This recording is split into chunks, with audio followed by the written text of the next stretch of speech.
Bonjour et bienvenue dans ce nouveau numéro d'Impact. Conçu à l'origine pour répondre à des besoins exceptionnels, le CDD a tendance à se banaliser. Les entreprises y recourent de plus en plus comme une variable d'ajustement. La part des CDD dans les embauches était même de 80% en 2009. Les premiers bénéficiaires de ces contrats courts et précaires sont sans surprise les jeunes et les peu diplômés. Et pourtant, le recours à ces formes particulières d'emploi, que ce soit l'intérim, les contrats aidés, le CDD, n'a pas réussi à enrayer le chômage des 15-24 ans. Alors, comment rétablir l'équilibre entre ces formes précaires de contrats de travail et le CDI, qui est synonyme de sécurité ? L'Institut Montaigne fait une proposition radicale, supprimer le CDD et instaurer le CDI pour tous. Pour en parler, j'ai le plaisir de recevoir Céline Glaise, qui est avocate spécialisée en droit du travail et qui a rédigé ce rapport pour l'Institut Montaigne. Impact, c'est tout de suite.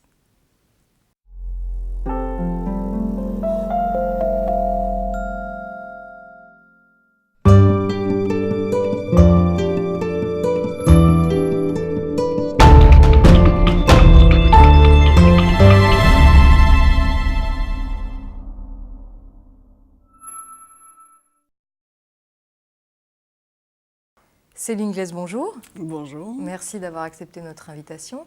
Alors, Céline Glaise, vous êtes avocate, associée du département droit du travail du cabinet Vinci, et vous venez de rédiger donc pour l'Institut Montaigne un rapport qui propose la suppression pure et simple du CDD.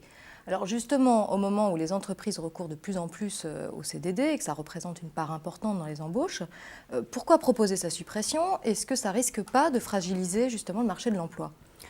Alors, la suppression du contrat à durée déterminée, non, pas de risque de fragilisation, à mon sens, du marché de l'emploi, parce que le recours qui est fait au contrat à durée déterminée, de manière générale, est fait soit dans des cas qui sont tout à fait conformes au droit, qui ne seraient absolument pas supprimés dans la proposition telle que je la formule, soit dans des cas abusifs, qui sont donc dans des cas dans lesquels, en fait, c'est un contrat à durée indéterminée qui devrait être conclu. Alors, donc, il ne s'agit pas de supprimer des emplois. Pourquoi les entreprises recourent-elles de plus en plus au contrat à durée déterminée? Et qu'est-ce que vous entendez quand vous nous dites qu'il y a des formes d'abus dans le recours à ces CDD? Alors, les entreprises recourent beaucoup au contrat à durée déterminée parce qu'elles sont à la recherche d'une certaine flexibilité. Parce que l'avantage d'un contrat à durée déterminée, si on conclut un contrat très court, c'est qu'à chaque nouveau contrat, l'employeur peut remettre en cause toutes les relations de travail déjà existantes. Lorsque le contrat se termine, on propose un nouveau contrat au salarié, on peut changer ses fonctions, on peut changer sa rémunération, on peut changer son lieu de travail, toute chose que l'employeur ne peut pas faire avec un CDI, ou en tout cas dont il ne sait pas s'il peut le faire ou pas. Autre point que l'employeur peut chercher à éluder en concluant des contrats à durée déterminée, c'est le droit du licenciement. Puisqu'en fait, la différence fondamentale entre le salarié en CDI et le salarié en CDD, c'est qu'en CDI, si l'employeur veut rompre, il doit respecter toute une procédure de licenciement, il doit respecter un entretien préalable, il doit notifier, il doit énoncer un motif de licenciement et il doit respecter des obligations de préavis. Et avec un salarié en CDD, la situation est inverse. C'est-à-dire que le salarié en CDD, dans certains cas, vous avez des salariés qui sont depuis des années en CDD, des CDD d'usage qui durent une semaine, et au bout de 3 ans, d'un coup, le CDD d'une semaine s'arrête et l'employeur ne rappelle plus. Il n'a pas eu de motivation, il n'a pas eu d'entretien préalable, il n'a pas de préavis, d'un coup, son emploi s'arrête. Et c'est vrai que ça peut être un point, la motivation du licenciement, que l'employeur cherche à éluder avec le contrat à durée déterminée, puisque notamment il y a tout ce qui est licenciement pour motif économique. Quand on licencie plus d'un certain nombre de personnes, plus de 10 personnes d'un coup, et qu'on a au moins 50 salariés, il faut faire ce qu'on appelle un plan de sauvegarde de l'emploi. C'est des obligations qui sont très lourdes, avec des recherches de reclassement très importantes, ça coûte cher. Et c'est vrai que l'employeur, avec des CDD, peut, en supprimant d'un coup 50 CDD, il supprime effectivement 50 emplois sans avoir à respecter l'obligation de faire un plan de sauvegarde de l'emploi. Alors, ce que vous nous dites, donc avec votre proposition de CDI pour tous, ça revient à sécuriser davantage ces salariés qui disposent aujourd'hui de contrats précaires. Tout à fait. En fait, il ne s'agit pas de créer un contrat unique avec un modèle unique pour tous les salariés, mais il s'agit bien de généraliser pour les salariés qui sont aujourd'hui embauchés en CDD, donc sur les emplois qui correspondent aux cas de recours légaux au CDD, il s'agit bien de les faire bénéficier du droit du licenciement. Alors, des procédures de licenciement. C'est-à-dire que dans la proposition du CDI pour tous, ça revient à dire que dans les cas qui sont les cas légaux de recours au CDD, qui sont le surcroît temporaire d'activité, le remplacement d'un salarié absent, le contrat saisonnier, le contrat vendange, on pourrait conclure non plus des contrats à durée déterminée, mais des contrats à durée indéterminée avec un objet initial défini. Donc c'est un CDI à objet initial défini. Mais qui le définit, cet objet initial? L'objet initial, c'est l'objet du recours au contrat. Par exemple, c'est l'entreprise qui dit, moi, j'ai besoin d'un contrat pour mais faire c'est la telle réalité de la situation. L'employeur, par exemple, sa secrétaire part en congé maternité, il a besoin de remplacer sa secrétaire. Donc l'objet, il ne peut pas utiliser ce CDI à objet initial défini sur n'importe quel objet. C'est l'un des 4 objets que je viens de décrire qui sont les cas de recours actuels au contrat à durée déterminée. Soit c'est un surcroît d'activité, soit c'est un remplacement de salarié absent, soit c'est un problème saisonnier. Là, dans l'exemple que vous donnez, c'est un remplacement. C'est un remplacement. J'ai besoin de l'objet, c'est le remplacement de ma salariée absente. Et dans ce contexte-là, la situation du salarié, qui est aujourd'hui dans une situation identique, il est en CDD. Donc là, dans le CDI à objet initial défini, il va avoir une situation qui va se rapprocher au maximum de celle d'un CDI classique avec 3 temps dans l'emploi. En fait, entre l'embauche et la réalisation de l'objet, qui là sera le retour de la secrétaire remplacée. Donc la fin de ce contrat. Alors, entre cette période, entre l'emploi et le retour, c'est un salarié en CDI classique. C'est-à-dire que du point de vue de la rupture, l'employeur peut le licencier comme il peut licencier un salarié en CDI normal. Au moment du retour de la secrétaire, donc de la réalisation de l'objet, l'employeur a la faculté de licencier la remplaçante au motif de la réalisation de l'objet. Donc c'est un licenciement pour réalisation de l'objet initial défini. C'est une innovation puisqu'en fait en droit français pour l'instant, pour licencier un salarié, il faut pouvoir invoquer une faute, un motif économique, et un motif économique c'est beaucoup plus qu'une suppression de poste, ou une insuffisance professionnelle par exemple.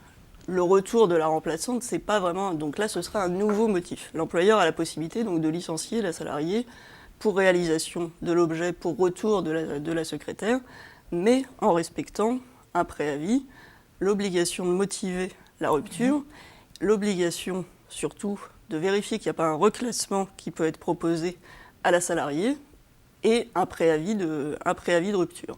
Et alors, le salarié en question touche des indemnités de précarité ou plus? Oui, puisqu'il toucherait une indemnité de précarité qui serait même doublée et qui serait portée à 20% si l'employeur choisit donc de licencier pour réalisation de l'objet ou si l'employeur licencie avant. Puisque bien entendu, il faut essayer d'éviter que l'employeur licencie avant pour un autre motif, pour éviter d'avoir à payer l'indemnité de précarité. Mais si on est dans l'hypothèse donc où l'employeur ne licencie pas pour réalisation de l'objet, parce que soit finalement il a besoin de 2 secrétaires, ou finalement il y a un poste de secrétaire. Donc s'il y a une embauche au terme de ce contrat. Oui, s'il y a un autre poste qui s'est libéré, et s'il y a un reclassement qui a été effectué, l'employeur perd totalement ce mode de licenciement, c'est-à-dire que le salarié devient un CDI classique. Alors, est-ce que ça ne revient pas finalement à instaurer le CDD pour tous quand on vous écoute? Alors absolument pas, puisque je vous rappelle que cette voie, que cette voie de contrat, cette voie contractuelle n'est pas généralisée. Elle n'est possible que dans les hypothèses qui sont les hypothèses actuelles de recours au CDD. Que vous avez listé tout à l'heure. Que j'ai listé, et d'ailleurs j'en supprime un, puisque l'un des cas de recours au CDD, c'est le contrat d'usage, dans les secteurs dans lesquels il est d'usage de ne pas recourir au CDI sur certains emplois, et c'est un cas de recours dont je propose la suppression. D'accord. Donc vous, votre objectif avec ce CDI pour tous, c'est de sortir de ce dualisme du marché du travail entre des gens qui bénéficient de contrats précaires et d'autres qui bénéficient de contrats dits sécurisés.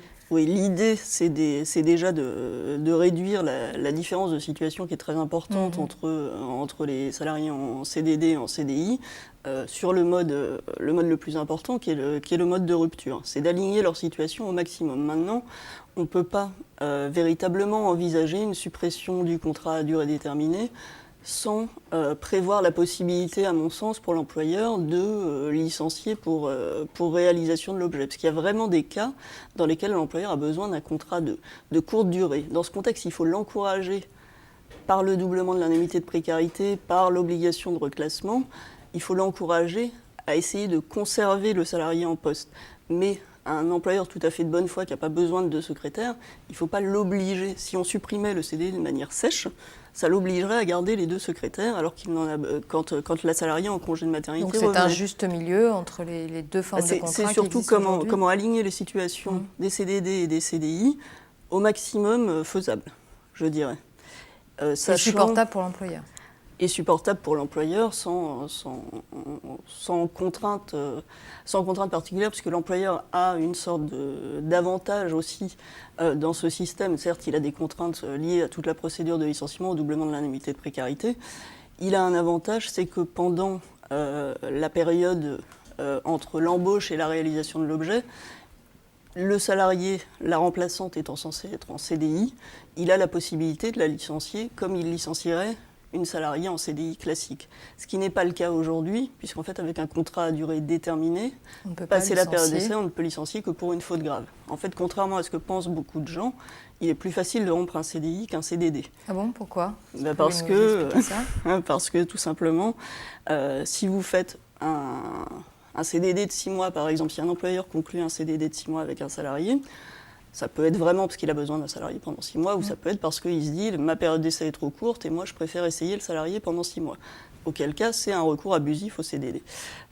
Simplement, imaginons que passé 1 mois, la période d'essai sur un contrat de 6 mois, elle est de 15 jours, 2 semaines. Passé 1 mois, il se dit « finalement, ce salarié n'est pas bon ». Il n'est pas bon, mais il commet pas de faute grave, il ne fait pas d'abandon de poste, il ne se met pas à m'insulter pendant nos heures de travail, etc. Mais il n'est pas terrible. Si le salarié était en CDI, l'employeur pourrait lui faire un avertissement, enfin en tout cas une mise en garde, puis ensuite le licencier pour insuffisance professionnelle. Dans un cas de CDD, non, puisque le seul motif de licenciement, hormis l'inaptitude physique, pour un salarié en CDD, c'est la faute grave. Si l'employeur licencie pour insuffisance professionnelle un salarié qui est en contrat à durée déterminée, il va être condamné à payer les salaires jusqu'à la fin du CDD.